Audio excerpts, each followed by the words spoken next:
Have you ever heard of a piece of land that keeps its promises?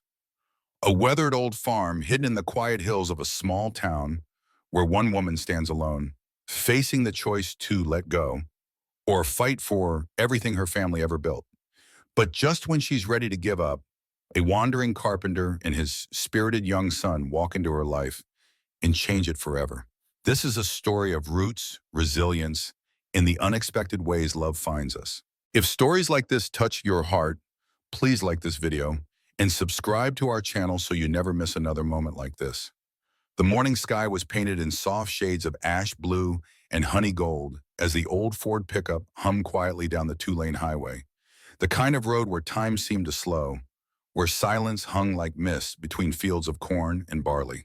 James Whitaker adjusted his grip on the steering wheel, glancing sideways at his son Owen, who sat with his knees pulled to his chest, drawing shapes in the fogged-up window with his fingertip. Jasper, their scrappy mixed-breed toy, lay sprawled in the back seat, his nose twitching with every new scent carried in by the cracked window.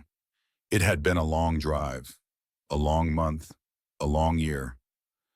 James hadn't planned on ending up in Hopewell, Virginia. But then again, life had stopped going according to plan a long time ago, since the accident, since the hospital bills, since he buried the woman he loved and tried to raise a boy without knowing how to fix what was broken in either of them. He wasn't running anymore. He was searching. The house came into view as the road curved past a grove of sycamore trees, small, whitewashed, leaning slightly like it was tired from standing. The gravel driveway crunched under the tires as he pulled in, killing the engine and stepping out. The air was cool, the kind that hinted winter wasn't far behind. The town had found this rental house for him through a friend of a friend, cheap and in decent shape by rural standards. To James, it was perfect. Owen jumped down from the truck and stood still, his sneakers pressing into the gravel as he looked around, wide-eyed. "Dad," he said, pointing to the overgrown yard and the thick woods beyond, "do you think maybe there's treasure out here?" James smiled. Not the kind that showed teeth, he hadn't done that in a while, but the kind that softened the lines in his weathered face. "I don't know about gold," he said, "but I think we'll find something better."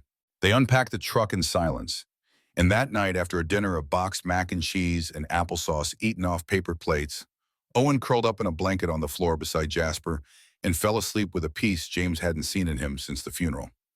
James sat at the rickety kitchen table, turning a flyer over in his calloused hands. "Barn repair needed. No nonsense. Call Clara. Serious inquiries only." He picked up the phone and dialed. 3 rings, then a voice. "Clara." "Yes, ma'am. My name's James Whitaker. I saw your flyer at the diner." "You build things?" "I fix things, mostly barns, sheds, decks, whatever stands in the rain." A pause. "You got a truck?" "Yes, ma'am." "You know what dry rot looks like?" "I can smell it from 20 feet away." Another pause. "Be here at 7. Follow the road till you see the windmill with a broken blade. Turn right. Drive till the gravel stops." The line went dead. James looked out the window into the dark. Something in her voice told him she was someone who didn't waste words and didn't trust easy. Good. Neither did he. The sun had barely risen when James pulled up to the property the next morning. The road was rough, wild grass licking at the sides of the truck. The farmhouse stood quiet on the hill, wood but proud. A wraparound porch sagged slightly, but it still stood straight enough to speak of hands that had maintained it, even when the world got heavy. Beside it loomed the barn. She was tired.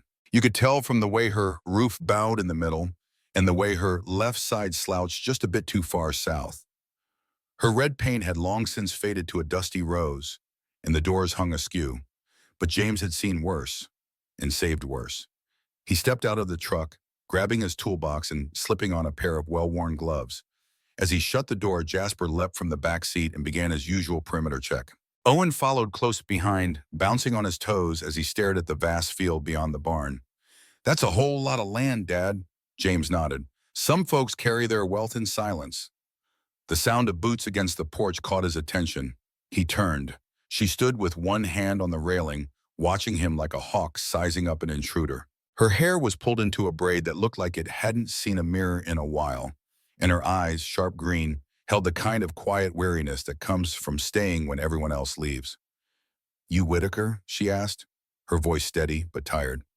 Yes, ma'am, James. Clara, she said, nodding. Barn's around back. Watch your step on the east side, floor's not steady. James started walking, but she didn't follow right away. He could feel her watching him as he moved, measuring, weighing. He'd seen that look before. Farmers, widows, single mothers, old ranchers. They all wore the same expression when the world had tried to strip them down, and they refused to fall. The inside of the barn smelled of old hay, wet wood, and time. James walked slowly, tapping the beams, checking the joints, noting the areas where rot had begun to creep in. The structure was mostly sound, but the roof would need reinforcing, and half the wall on the north side looked ready to surrender. He turned to Clara, who had followed him in. It's fixable, but it'll take time. You got time? I wouldn't be here if I didn't. She nodded once, slow. Don't need fancy, just need it standing. That I can do. Owen poked his head in. Dad, there's a dog under the porch. Clara smiled for the first time, just a flicker. That'd be Huckleberry. He showed up last spring, never left. Can I pet him? If he lets you. Owen disappeared, a blur of sneakers and excitement. James glanced at her. He's been quiet for a while. This is the first place that feels like a pause. Clara didn't respond right away. She picked up a nail and rolled it between her fingers. This land's been in my family 3 generations, but it's just me now. The kind of quiet that stays too long starts sounding like ghosts. James looked at her, not just at her face, but the way she stood in the barn, like she was holding it up with her shoulders. Like if she let go, it would crumble, and maybe she would too. He took a breath. Well, Clara, he said, let's see if we can keep the ghosts outside for a while. They worked in rhythm. She didn't talk unless she needed to, and he didn't ask questions. But there was something in the silence between them that felt less like emptiness and more like understanding. By mid-afternoon, Clara surprised him with 2 cups of strong black coffee and a tin of fresh biscuits. They sat on a hay bale, watching Owen toss a stick for Jasper while Huckleberry slept in the sun. You married? She asked without looking at him. Was, James replied, his voice quieter now. She passed 3 years ago, drunk driver. Owen was 3. Clara's gaze dropped to her boots. I lost my sister to a barn fire. She was just a kid. I was supposed to be watching her. Silence settled in again. Not heavy, just real. James nodded. Grief changes how we carry everything. And how we let people in, she added. He didn't ask more. She didn't need him to. Later that evening, as the sun turned the sky a bruised pink, Clara stood beside James as he packed up his tools. She shifted her weight from one boot to the other, then cleared her throat. I make a mean stew, she said. Figured you and the boy might like a real meal sometime. James turned, catching her eyes. Ma'am, he said, I'd be honored. She looked away, embarrassed maybe, or unsure. Friday night? She asked. Friday night.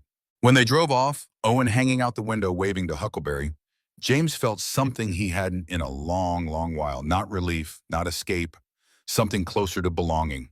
A beginning. And somewhere inside that old red barn, between rotted wood and repaired nails, something else had begun to settle too. Not just foundation and frame, but something even sturdier. Hope. James Whitaker hadn't expected a dinner invitation, certainly not from a woman like Clara Winfield. It had been years since someone invited him over for anything besides bills, burdens, or bad news.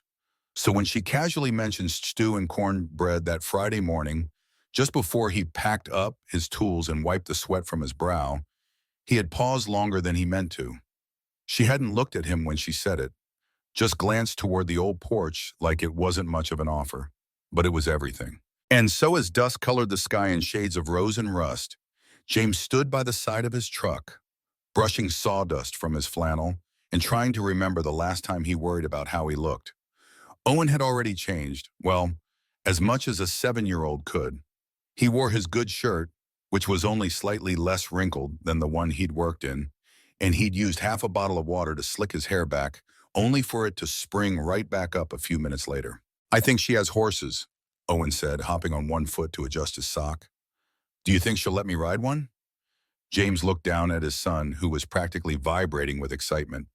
We're going to dinner, not joining a rodeo. But if I impress her, Owen continued undeterred, she might let me. I could be like a farm assistant or something. James shook his head, smiling. Let's just not spill anything on her table, okay, assistant? They drove the short distance down the gravel road, the truck bouncing gently over the ruts that came from years of tractors and time. The trees overhead swayed slightly in the cool autumn breeze, their leaves whispering promises that maybe, just maybe, this night would be something worth remembering. Clara's farmhouse glowed in the dimming light. Warm yellow spilled from the windows, and smoke curled from the chimney, carrying the scent of something rich and hearty. James parked by the barn, and as he opened the door for Owen, he caught a glimpse of the porch door swinging open. Clara stepped out, wiping her hands on a dish towel. Her braid was looser than usual, a few strands falling around her face. She wore a simple gray sweater and jeans, but something about her felt different tonight, softer but still solid. You found your way back, she said, her tone even but with the faintest upward tug of amusement. You made promises about Stu, James replied. Seemed dangerous not to follow through. Clara nodded toward the house. Come in. Hope you like your food hot and your tea sweet. Owen raced ahead, his feet thudding on the wooden steps, Jasper trailing behind like a loyal shadow. James lingered a moment, watching Clara as she held the door open. Thank you, he said, quieter this time. She didn't respond with words, just gave a small nod and stepped aside to let him in.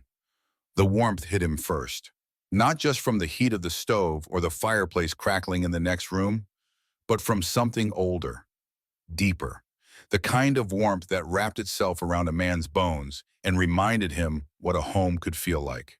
The kitchen was cozy, cluttered in the charming way that only came from being well-used and well-loved. Jars of preserves lined a shelf above the window, and the long wooden table was set with 3 bowls, 3 plates, a basket of cornbread wrapped in a towel, and a pitcher of iced tea sweating slightly from the cold. Clara moved through the kitchen with practiced ease, lifting a heavy pot from the stove and setting it in the center of the table. The smell alone nearly made James forget his name. Owen had already claimed a seat, bouncing slightly in his chair. Miss Clara, he said, grinning from ear to ear, this place smells better than a whole restaurant. Clara arched an eyebrow as she ladled stew into the bowls. That's a high bar. You've been to many restaurants lately?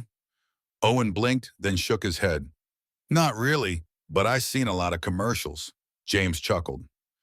Clara set down the ladle and slid a bowl in front of Owen. Well, eat up. Just be careful, it's hot. James sat slowly, feeling the wood groan beneath him. He watched Owen take a cautious first bite, then moan dramatically. This is the best thing I ever ate.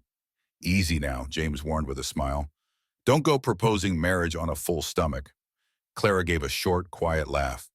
Don't worry, I don't take stew proposals seriously. They ate in silence for a few minutes. Real silence. The good kind. The kind that only comes when food is good and company is better. The stew was everything James had hoped for, thick with tender beef, potatoes, carrots, and a rich broth that clung to the spoon just right. The cornbread was golden, sweet, with a buttery, crisp edge.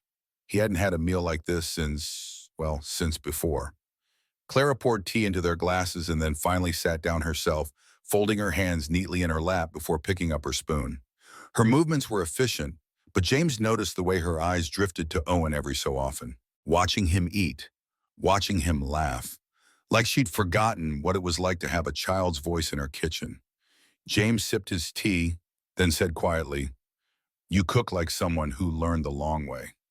Clara met his eyes over her glass.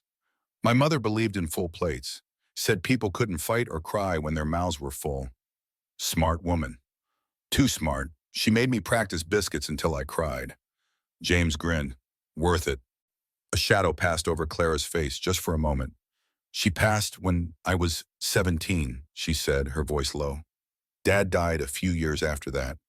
Since then, it's just been me and this house, and the barn. James didn't say anything right away. He understood that kind of loss, the kind that doesn't vanish, just grows quieter over time, waiting for empty rooms and slow nights to bring it roaring back. I know what that feels like, he said softly, to lose too much, too fast. Clara's gaze lingered on him and something in her eyes shifted, not pity, recognition. You carry it different, she said. We all carry it different, James replied. But we carry it. Owen had gone quiet, chewing slowly as he listened. Then he looked up at Clara. My mom died in a car crash when I was really little. Clara blinked. I'm sorry, Owen. It's okay, he said with a little shrug. Dad says we're like a team now. A good team, James added, reaching over to tousle his son's hair. Clara smiled, a genuine one this time, small but warm. Well, I'd say your team's got good taste in stew. After dinner, Owen curled up with Jasper and Huckleberry in front of the fireplace, using one of Clara's old quilts as a blanket. The dogs were a heap of fur and snoring, and Owen was halfway through a picture book Clara had pulled from a dusty shelf. James stood on the porch with Clara, each of them holding a fresh cup of coffee. The rain had stopped, but the ground was still damp, the scent of wet leaves and pine needles thick in the air. The stars had begun to peek through a thin veil of clouds, and a soft wind moved through the fields. I don't let many people into this house, Clara said, her voice almost lost in the breeze. James glanced sideways. And yet here we are. She looked at him, then back out into the night. I think I forgot how to be around people, how to open doors. I forgot how to knock, James said with a soft laugh. Spent too many years in motels and places with hollow walls. He looked out across the land, the silhouette of the barn just visible in the dark. I think this place needed us, he added, almost to himself. Clara turned toward him, her expression unreadable. Or maybe, she said, you needed it. And they stood there, neither moving, the quiet between them deepening into something that didn't need explanation. Then Clara spoke again, softly. You'll come back tomorrow? James didn't hesitate. If you'll have me. She nodded once. We still have half a roof left to fix. He looked at her, at the way the light from inside touched her features, made her look both fierce and fragile at once. Clara, he said gently, thank you. For tonight. For dinner. For letting us in. Well, she met his eyes. Don't thank me yet, she replied. I make biscuits tomorrow. They might kill you. James laughed, and for the first time in what felt like forever, it echoed through the night and didn't feel out of place. The rooster hadn't even stirred when James Whitaker stepped out onto the porch of his rented house, a thermos of black coffee steaming in his hand. The grass still sparkled with dew, and the air was wrapped in that crisp stillness only early October mornings could deliver, cool enough to bite at his ears, soft enough to soothe his chest. He stood there a moment longer, taking it in, the quiet hum of a world not quite awake, the way the mist curled around the base of the trees like smoke from some ancient fire. This was the kind of morning his wife used to love. She'd rise early, long before Owen stirred, and just sit in silence with her tea. He remembered those days like a prayer. James took a slow sip and glanced behind him. Through the thin window, he could see the silhouette of Owen still curled up beneath the blanket, one arm flung over the dog, legs sticking out like roots from a too-small tree. The boy was growing faster than James could keep up. There were things they'd lost, yes, but there were things they were building again, quietly, like scaffolding rising around a life too long abandoned.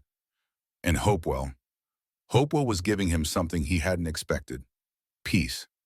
Clara was already outside when James pulled into the driveway just after 7. She stood at the edge of her vegetable garden, holding a spade in one hand and a piece of burlap in the other. She wore a dark green jacket over her flannel, her braid tucked under a knitted cap. From a distance, she looked like something out of another time. She didn't wave. She didn't have to. James had learned that Clara Winfield didn't waste gestures. He stepped out of the truck and nodded toward her. You don't believe in sleeping in, do you? Clara looked over her shoulder. The frost doesn't wait. Fair enough. He lifted a wrapped bundle from the passenger seat. Brought biscuits. Her brow rose slightly. From where? From my own 2 hands. That's so? Well, but he admitted, with a little help from Owen and a tube of pre-made dough. Clara gave him a look, half amusement, half judgment. I'll take 'em. We'll call it progress. They shared the biscuits and some of his coffee on the porch steps, while Jasper chased birds through the field and Huckleberry dozed in the barn's doorway like he'd never moved an inch in his life. The conversation between James and Clara that morning was slow, unforced. They talked about the barn's foundation, the upcoming frost, and how the apples on the back lot were nearly ready for picking. There were pauses, of course, but they were the kind that didn't itch to be filled, the kind that sat easy between people who were learning how to be near each other without armor. They were halfway through reinforcing one of the barn's inner beams when Owen came tearing around the side of the house, breathless and flushed. "Dad!" he yelled. "There's a man at the gate!" James straightened, setting his hammer down. "What kind of man?" Owen puffed out his chest. "A fancy one." Clara immediately wiped her hands on her jeans. "Did he say anything?" "He just stood there, said he was looking for you. He didn't smile." Clara's face changed. Not fear, not quite anger either. Just a kind of stillness that made James's shoulders tighten. "Stay here," she said to Owen. "Don't let the dogs follow." She started toward the front of the property, her steps faster than usual. James fell into stride beside her. "You expecting someone?" he asked. "No," she said flatly. They rounded the bend in the Droom, where the gravel met the main road. There, just on the other side of the gate, stood a sleek black car, polished and gleaming in a way that looked wrong against the backdrop of mud and leaf fall. And beside it, a man in a pressed gray coat holding a folder in one hand and a leather briefcase in the other. His shoes were too clean. His smile didn't reach his eyes. "Miss Winfield," he called as they approached. "Mr. Langford," Claire said coolly. James's eyes flicked toward her. She hadn't said his name before, but she knew him. Langford's gaze shifted to James. He gave a small, dismissive nod, as if acknowledging the presence of a service animal. "I won't take much of your time," Langford said, eyes back on Clara. "I only came to reiterate our offer. The board is prepared to increase the figure significantly." "I'm not interested," she said. Langford sighed as if he'd been rehearsing the same conversation for years. "Clara, Miss Winfield, you know this situation. Your grandfather took loans. There's paperwork, deeds. If this goes to court, it won't be a pretty fight." "It doesn't need to be pretty," she replied, folding her arms. "It just needs to be mine." James took a slow step forward. "Is there a reason you're here on a Saturday morning, trying to pressure someone on their own land?" Langford offered him a thin smile. "And you are?" James met his gaze without flinching. "Someone who doesn't care much for men who speak in threats disguised as suggestions." Langford chuckled humorlessly and turned back to Clara. "You've got until the end of the month. After that, it's out of my hands." He tipped his head in a mock bow, returned to his car, and drove off without looking back. The gravel hissed beneath the tires. The wind picked up, scattering leaves across the driveway. Clara stood very still. James didn't say anything at first. He knew better than to offer comfort too soon. Knew that sometimes the worst thing you could do was rush to soothe a fresh wound. Finally, he asked, "Who is he really?" Clara exhaled through her nose. "Martin Langford. Works for a group of developers based out of Richmond. They've been circling for years. My grandfather took on investors before he passed. Used the land as leverage. Now they want it. They think they're owed it." James nodded slowly. "What happens if you refuse?" "They make noise. They file things. They try to force eminent domain." James frowned. "Can they?" Clara's jaw tightened. "They can try." He watched her for a moment. Her shoulders were stiff, her hands curled into fists, but her voice hadn't wavered. Not once. "You don't want help," he said quietly, "but I'm offering it anyway." She didn't respond. Instead, she turned and walked back toward the barn, her steps clipped, her back straight. James watched her go, something heavy settling in his chest. He wasn't sure if she knew how to accept help anymore, but he was starting to realize that he wasn't going anywhere, whether she liked it or not. Clara didn't speak much for the rest of the morning. She returned to work with a kind of quiet that wasn't cold but impenetrable. Her movements were precise, methodical, almost too controlled. She sawed and nailed and measured as if each task gave her a reason not to feel what had just happened. James let her be. He worked beside her, handing tools when she needed them, adjusting planks, moving heavy beams. But he didn't press her. Not yet. Owen, sensing the shift in the air, kept to himself too. He wandered out back with Jasper, pretending to hunt for treasure along the fence line. Every so often, James would catch him glancing toward Clara, then back down at the ground, unsure of what to say. That evening, as the sky faded into a soft lavender and the tools were packed away, Clara finally spoke. You should head home, she said, not quite looking at him. It's been a long day. James didn't move. He watched her as she wiped her hands on a cloth, her fingers trembling just slightly. I'll head out, he said slowly, but I'm coming back tomorrow. She didn't argue, just nodded once, still not meeting his eyes. He wanted to say more, to offer something, reassurance, strength, maybe even hope, but she wasn't ready. Not yet. And James had learned that healing couldn't be hurried. Sometimes it had to come on its own time. That night, back in the small rental house, James found himself pacing the kitchen. Owen had fallen asleep early, curled up with Jasper at his feet, a comic book still clutched in his hand. But James couldn't rest. Langford's visit had rattled him more than he wanted to admit. It wasn't just the man's tone or the threat laced behind his words. It was the way Clara had reacted. Not with fear, but with armor. A woman who had built so many walls around herself that the moment someone tried to take her ground, she didn't yell or cry. She just braced for war. James poured a cup of coffee and stared out the window into the night. The moon hung low, half hidden behind a drifting cloud, casting shadows across the field. He remembered the way Clara had stood at the gate, not flinching. The way her voice had remained steady, even as her past came knocking. He had seen that strength before. In his wife, on the day she chose to keep fighting, when the doctors had already given up. In his mother, when his father walked out and left her with 3 mouths to feed. In strangers he'd worked beside, who built their lives out of what others had left behind. Clara Winfield had that same fire. But fires burned out when left alone too long. He took a long sip, then set the cup down. Tomorrow, he decided, he'd do more than show up with tools. He'd help her fight. The next morning, James arrived earlier than usual. Clara was already outside as if she hadn't slept at all. She didn't greet him. She didn't have to. Got something to show you, then he said, stepping out of the truck with a folder in hand. Clara arched an eyebrow, accepting it cautiously. Inside were copies of deeds, property laws, and notes he'd taken late into the night. I looked into Langford's company.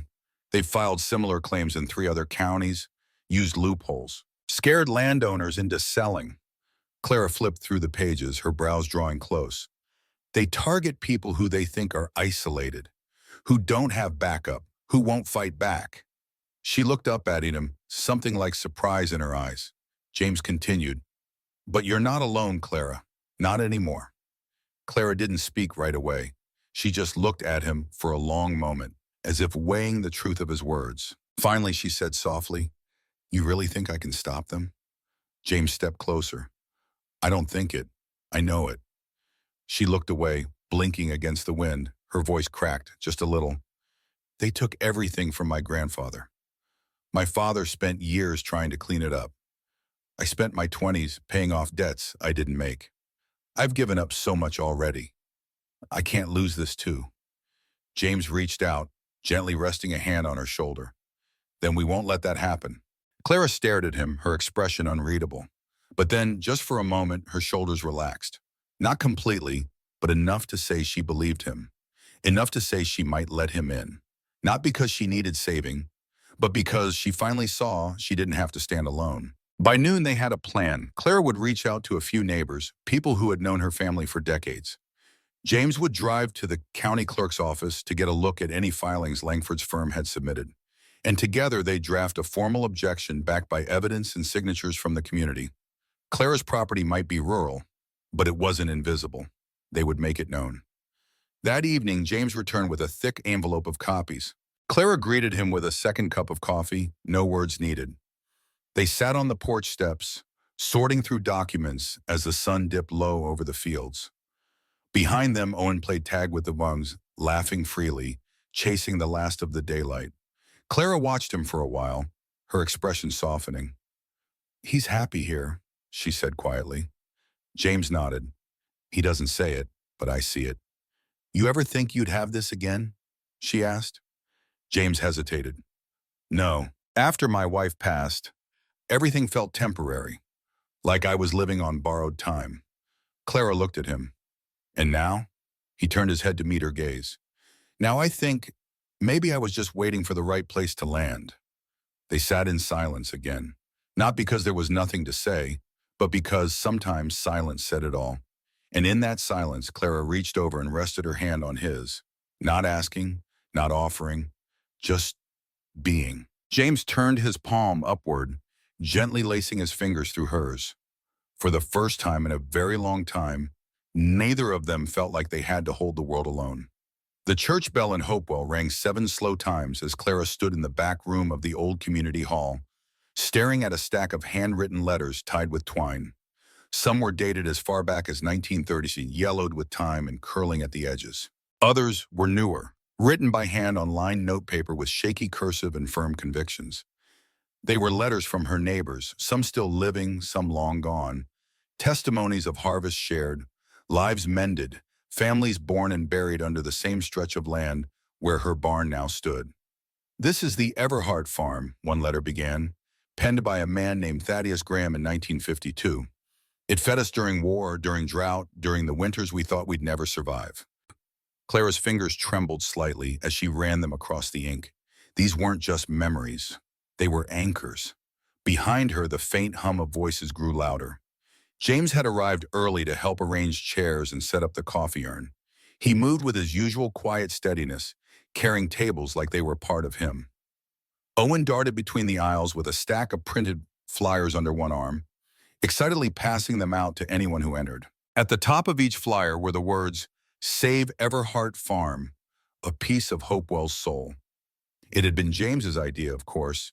He'd said it with that glint in his eye, the one Clara was starting to recognize as more than just determination. It was belief, not just in her, but in the land itself. She hadn't known how much she needed that until it was standing beside her. Clara took a deep breath, squared her shoulders, and stepped into the main room. The place was fuller than she expected.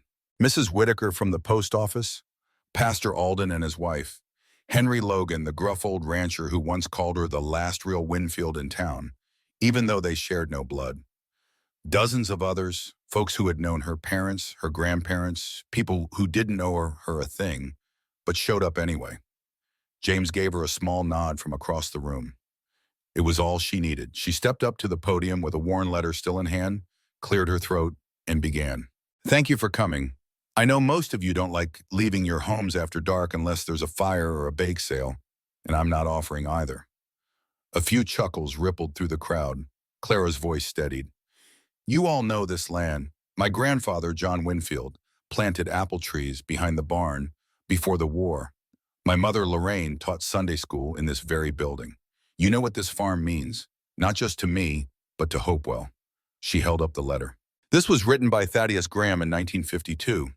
He wrote about how this land fed his family during the Great Depression, about how my grandfather gave away half his corn crop to neighbors because he couldn't stand to see a hungry child. She paused, letting the words settle.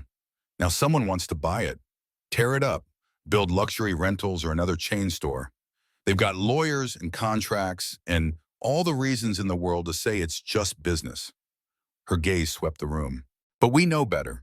There was a murmur of agreement. "I'm not asking for money. I'm not asking for miracles. I'm asking for signatures, for stories, for support. Because if this land is going to be taken, I want them to understand exactly what they're destroying." Clara stepped back from the podium. She didn't wait for applause. Instead, she sat down next to James, who reached under the table and gave her hand a quiet squeeze. She didn't pull away. The next week became a blur of movement. Clara and James drove from house to house, delivering flyers and collecting signatures. Owen helped by knocking on doors and charming old ladies into baking cookies while his dad made the case for the farm. Clara, hesitant at first, slowly found her voice again, not just in public, but inside herself. Hopewell rallied. Mrs. Thompson, the widow who made the town's best pecan pie, offered to bake for the petition booth they were setting up by the farmer's market. The high school principal offered students credit to volunteer as helpers. Even Henry Logan, gruff and stubborn, handed over a dusty box of photos from decades past, showing the Everhart farm in spring bloom, kids riding ponies, harvest festivals, and hay rides. "Proof," he said simply. "Let them try and argue with memory." James brought all the evidence to the courthouse that Friday, submitting the signatures and the historical materials to the county clerk. Clara waited in the truck, her hands clenched tightly around the wheel the whole time. When he returned, his smile said everything. They'll have to hold a hearing before any decisions, he said. And with this much support, it's going to be hard for Langford to bulldoze through it. Clara let out a breath she hadn't realized she was holding. For the first time in weeks, she believed they had a chance. That night, Claire invited James and Owen to stay for dinner again. But this time, it was more than just stew. She baked chicken, roasted potatoes with rosemary from her garden, and even made a peach cobbler from the last of the season's fruit. James offered to help clean up, and when Owen had fallen asleep on the couch with both dogs sprawled beside him, Clara poured them each a glass of cider and led James out to the back porch. The moon was nearly full, casting a silver glow over the orchard. The apple trees stood like silent sentinels in the mist, their branches heavy with the weight of memory and change. "I used to sit out here with my father," Clara said, her voice soft. "He'd talk about the land like it was a person, like it breathed. I never understood that until now." James looked out over the fields. "It does breathe. Every fence post, every furrow, every creak of the barn. It remembers." They were quiet for a while. Then Clara turned to him. "Why do you care so much?" James didn't answer right away. He took a slow sip of his cider, then looked her in the eyes. "Because this place gave me back something I thought I'd lost." Clara swallowed. "And what was that?" He reached out, brushing a wind-blown strand of hair from her face. "Hope," he said simply. She didn't respond with words. Instead, she leaned in, letting her head rest gently against his shoulder. And in that moment, beneath a moonlit sky, wrapped in autumn wind and something unspoken, they both understood that whatever storm came next, they wouldn't face it alone. The wind had changed. Clara Winfield felt it before she heard it, in the restless rustle of the orchard trees, in the way the barn doors creaked just a little louder than usual, in the sharp edge of the breeze that swept through the open field. Something was coming. She had felt it before, back when the bank sent its first foreclosure notice after her father died, back when she found the unpaid debt that had been hidden in legalese and broken promises. The air shifted before trouble was. And this morning, as she stepped out onto her porch with a hot mug of coffee wrapped between her hands, she could feel it again. James had already texted. He and Owen would be over by 8. They were going to repair the east fence line and build the new display stand for the town market's Harvest Festival, a festival now dedicated to celebrating Hopewell's heritage, thanks to a few determined voices and a whole lot of community pride. But Clara couldn't shake the heaviness in her chest, and then, right on cue, she saw it. Dust rising from the road, the low hum of an approaching vehicle. Not James's truck.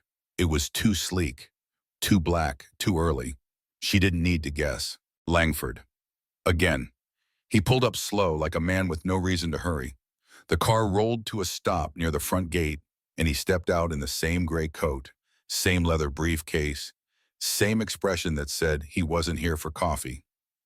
"Miss Winfield," he called, straightening his tie. "A good morning to you." Clara didn't respond. She didn't step off the porch. She simply sipped her coffee and waited. Langford smiled. "I thought I'd bring some updates. May I?" She nodded toward the wooden gate without a word. He opened it, taking careful steps along the stone path like he didn't trust the mud to behave. "Charming place," he said, looking around, "though I imagine the upkeep must be exhausting." Clara said nothing. Langford pulled a thick manila envelope from his briefcase and held it up.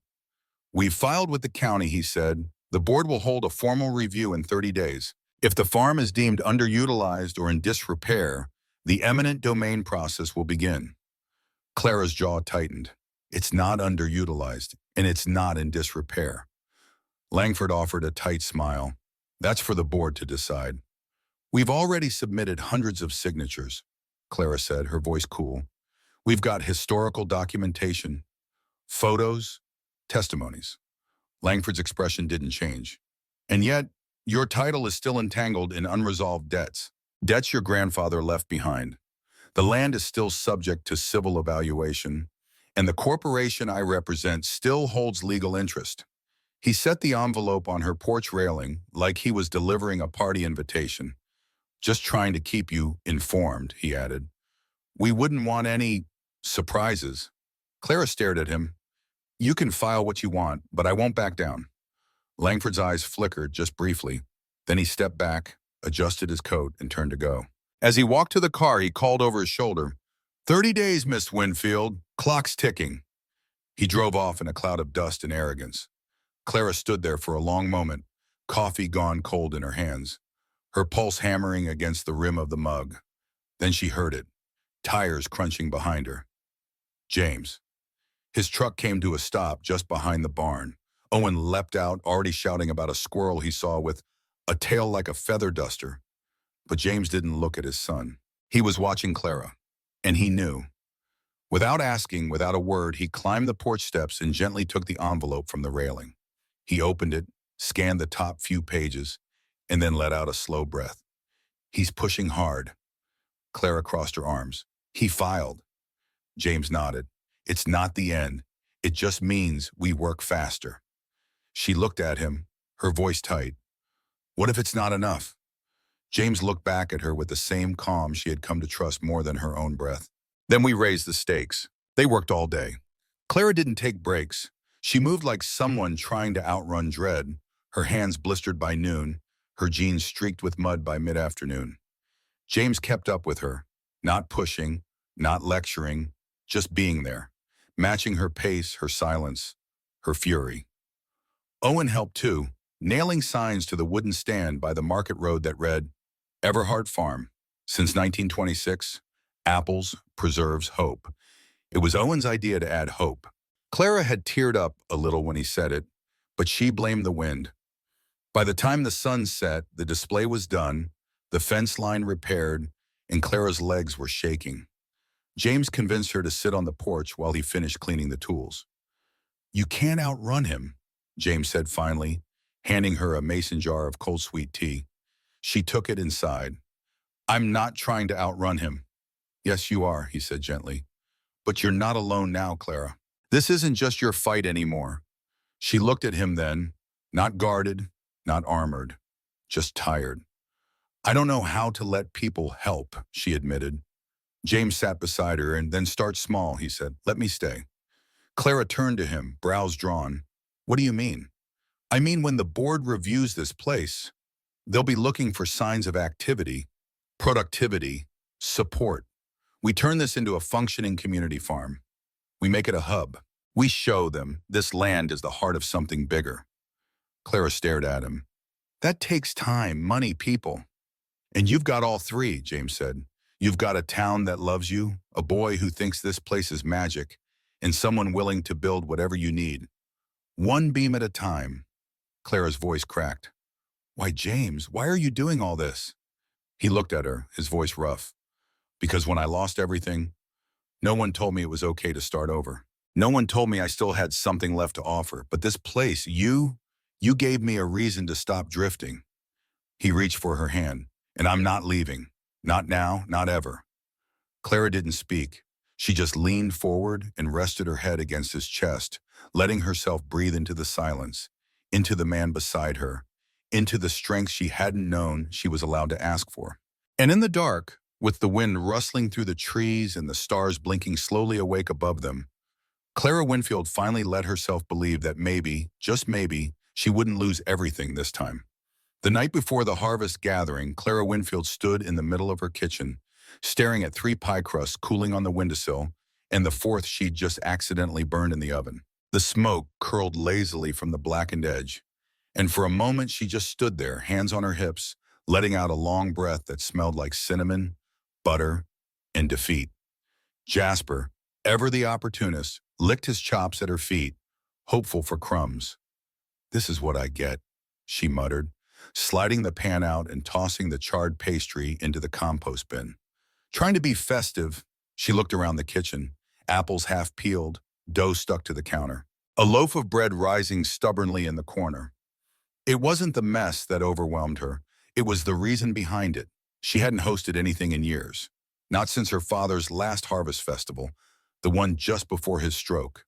Not since her mother's final Christmas Eve gathering, when Clara was still too young to understand the weight of tradition passed from hand to hand. And now she was doing it again. Not just to save her land, but to remind herself that it mattered. Outside, the porch creaked, then a soft knock. She turned just as the door eased open. James, holding a crate of mason jars and a crooked smile. You look like you're fighting a war in here, he said, setting the crate on the table. Clara raised an eyebrow. It's pie. It's always a war. He chuckled and rolled up his sleeves. Need reinforcements? For the first time that day, Clara allowed herself a smile. Only if you can peel apples without turning them into mush. He winked. You're about to be very impressed. They worked side by side for nearly 2 hours. James peeled, Clara sliced. Owen wandered in and out, offering official taste tests and helpful advice like you should add more sugar, or what if we put chocolate chips in the apple pie? Absolutely not, Clara said. Maybe just one, James teased. By the time the last pie was in the oven, the kitchen smelled like something out of a memory, warmth and sweetness, and something else. A quiet kind of joy Clara had forgotten she could feel. They sat on the back steps afterward, sipping cider from chipped mugs and watching the moon rise over the orchard. The trees swayed in the breeze, their branches heavy with fruit. The same trees her grandfather had planted. The same ones her father had tended. The same ones she now fought to save. James broke the silence. You think people will show up tomorrow? Clara looked down into her cup. I don't know. Hopewell isn't exactly known for turning out unless there's free barbecue or a scandal. James smiled. This might be both. She laughed, a sound that surprised even her. He looked at her then, really looked.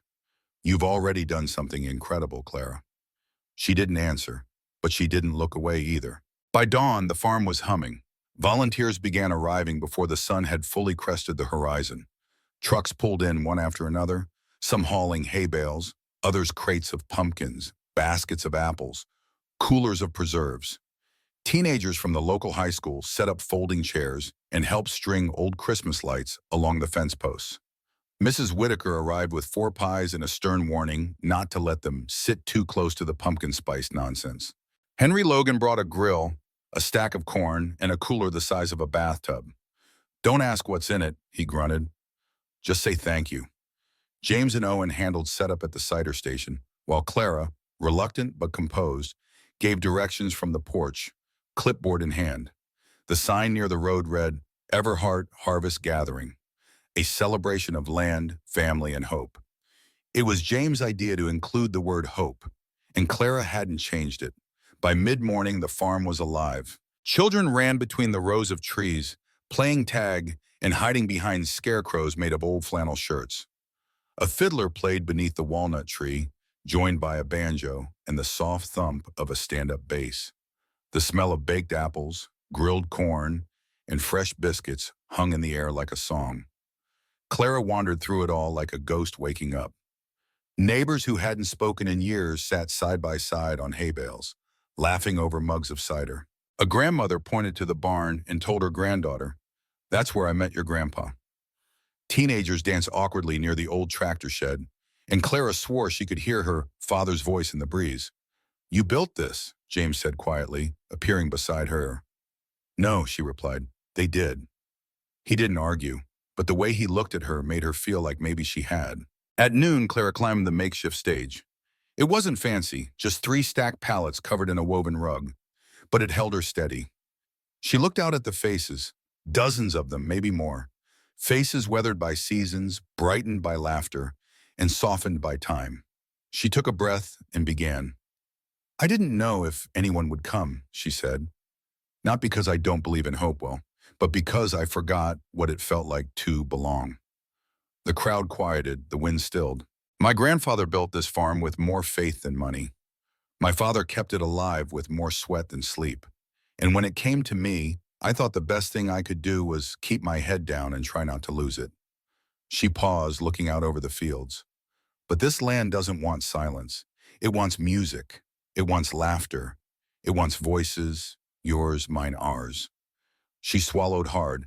This isn't about me anymore. It's about all of us. What we hold, what we protect, what we remember. A hush hung in the air, then a single clap, then another, and then the field erupted into applause, not loud, not explosive, but warm, grateful, a wave of shared feeling. Clara stepped down, her eyes glassy, and James met her with a mug of cider and a look that said everything she couldn't. That night, as the stars blinked to life above the orchard and the last of the children were tucked into back seats or wagons, Clara stood on the porch beside James. Owen was asleep inside, curled up with Jasper and half a caramel apple stuck to his cheek. The farmhouse glowed behind them. The land stretched, silent and proud before them. James leaned his shoulder into hers. You did it. Clara shook her head slowly. We did. He turned to her. I meant what I said earlier, he said. You've done something incredible. She looked at him, the words catching in her throat. And then, without thinking, she reached for his hand. He took it, firm, warm, certain. They stood like that for a long while, watching the orchard sway, the moon rise, and the remnants of the day settle into memory. And in that quiet, with the world softened by gratitude and belonging, Clara Winfield realized something. The land wasn't the only thing being saved. She was, too. 3 days after the harvest gathering, Clara Winfield opened her mailbox and found an official-looking envelope with the county seal printed in crisp blue ink on the front. Her stomach dropped. She didn't open it right away. Just stood in the dirt driveway for a moment, envelope in hand, heart thudding loud enough to drown out the wind through the orchard. The last time she'd gotten a letter like this, it had warned of a lien on the farm. This one would be worse. She just knew it. Inside the farmhouse, the kettle whistled. Owen was building a Lego barn at the kitchen table, mumbling to himself about where the cows would sleep and what to name the baby goats. James sat across from him, sipping coffee and reading through a folder of property codes, squinting occasionally like the legalese gave him a headache. Clara walked in and set the envelope on the table between them. James looked up immediately. She said nothing, just nodded. He opened it slowly, carefully unfolding the letter while Clara stood behind him, arms crossed tight over her chest like a shield. Then he read aloud, "The Hopewell County Council acknowledges receipt of the community petition regarding Everhart Farm and notes the recent harvest gathering as a demonstration of community engagement.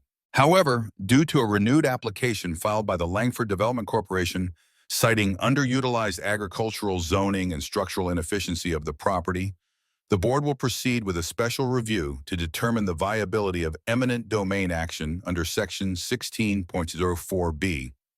He stopped. Clara stared. What does that mean? Owen asked, voice small. James sighed, rubbing the back of his neck. It means Langford's doubling down, and he's using every legal loophole he can. Clara turned away, her fist clenched. They're trying to drown us in paperwork, even after everything. James stood, walking around the table to face her. It's not over. The board hasn't made a decision. They've just agreed to listen. That's enough for him, Clara muttered. Langford doesn't need a yes. He just needs the door open. James didn't argue, because she was right. The next morning, things got worse. Clara stepped into the Hopewell market to buy feed and found herself at the center of a dozen quiet stares. Normally, folks greeted her with nods or warm smiles. Today, it was hesitation. Mrs. Kessler didn't wave. Mr. Gentry, who'd once brought her firewood during a storm, looked away when she passed. And on the bulletin board near the register was a fresh flyer from Langford Development. Hopewell Rising, a vision for the future. Beneath it were words like modernization, expanded employment, and community improvement. Clara felt her chest go cold. The flyer showed a sleek design of the Everhart property, only now it was covered in condos and a sustainable shopping plaza. She ripped it down, stormed out, didn't say a word. Back at the farm, James was sanding a window frame when she came tearing around the corner. Langford's pushing propaganda now, she snapped, tossing the crumpled flyer at his boots. He picked it up and frowned. Where was this? Market, right next to the register. James read it, then let out a low whistle. They're not even pretending anymore. Clara folded her arms tightly. He's going after the town. The older folks, the ones who are tired of things breaking down and taxes going up. He's giving them a promise, James said. Shiny buildings, paved roads, a Starbucks, probably. Clara's voice trembled. And they'll believe him. They'll think I'm the one holding us back. James stepped forward and gently took her shoulders. Then we remind them who you are, who this land is. She looked away. You don't know what it's like, to be the last one carrying something everyone else thinks should be put down. He didn't flinch. I do, more than you know. That night, Clara couldn't sleep. She lay in bed with the covers pulled up to her chin, staring at the crack in the ceiling she still hadn't patched, listening to the wind outside rattle the old window panes. Downstairs, the clock ticked steadily, and somewhere in the dark, she heard the front porch creak. James. She sat up, pulled on her sweater, and padded barefoot down the stairs. He was sitting on the top step, coffee in hand, watching the stars. "You always show up when things fall apart," she said quietly. James turned his head. "I just don't like leaving when people need someone." She sat beside him, folding her legs under her. "Do you think I'm being selfish?" she asked. "Holding on when maybe it would be easier to just let it go?" He didn't answer right away. Then he said, "I think letting go can be easy, but living with the regret afterward never is." She stared at him in the dark. "I thought I was doing this for my family, for their memory, but I don't even know anymore. I don't know what I'm fighting for." James reached over and took her hand gently. "You're fighting for the right to not be erased." And with those words, something inside her cracked open. Not pain, not rage, but clarity. 2 days later, Langford upped his game again. This time it was an article. Hopewell's small newspaper, circulation, a few hundred, mostly retirees and local farmers, ran a front-page story titled, "Change on the Horizon. Is Hopewell Ready for Growth?" The entire second column read like a love letter to Langford's development plan. It quoted anonymous sources, referenced local resistance, and painted Clara as a stubborn relic standing in the way of progress. James read it aloud to her on the porch. Owen listened with wide eyes. When James finished, Clara said nothing for a long time. Then she stood, walked into the house, and returned with a small wooden box. Inside were faded photos.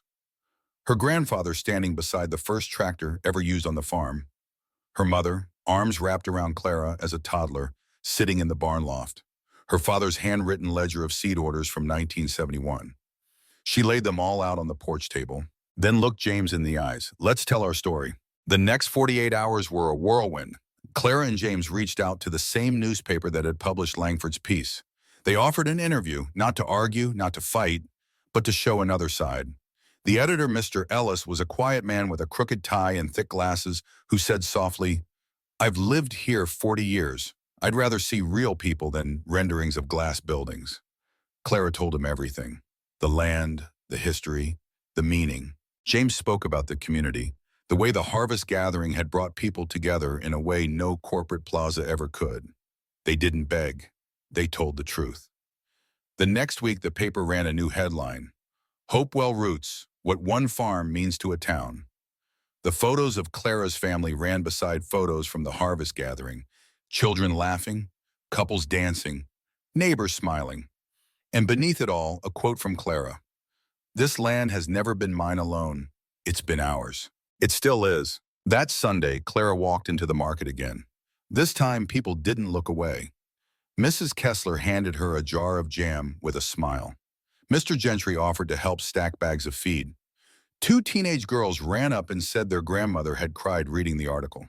Clara thanked them, but mostly she breathed, deep and slow, because for the first time in weeks, it felt like the tide had shifted.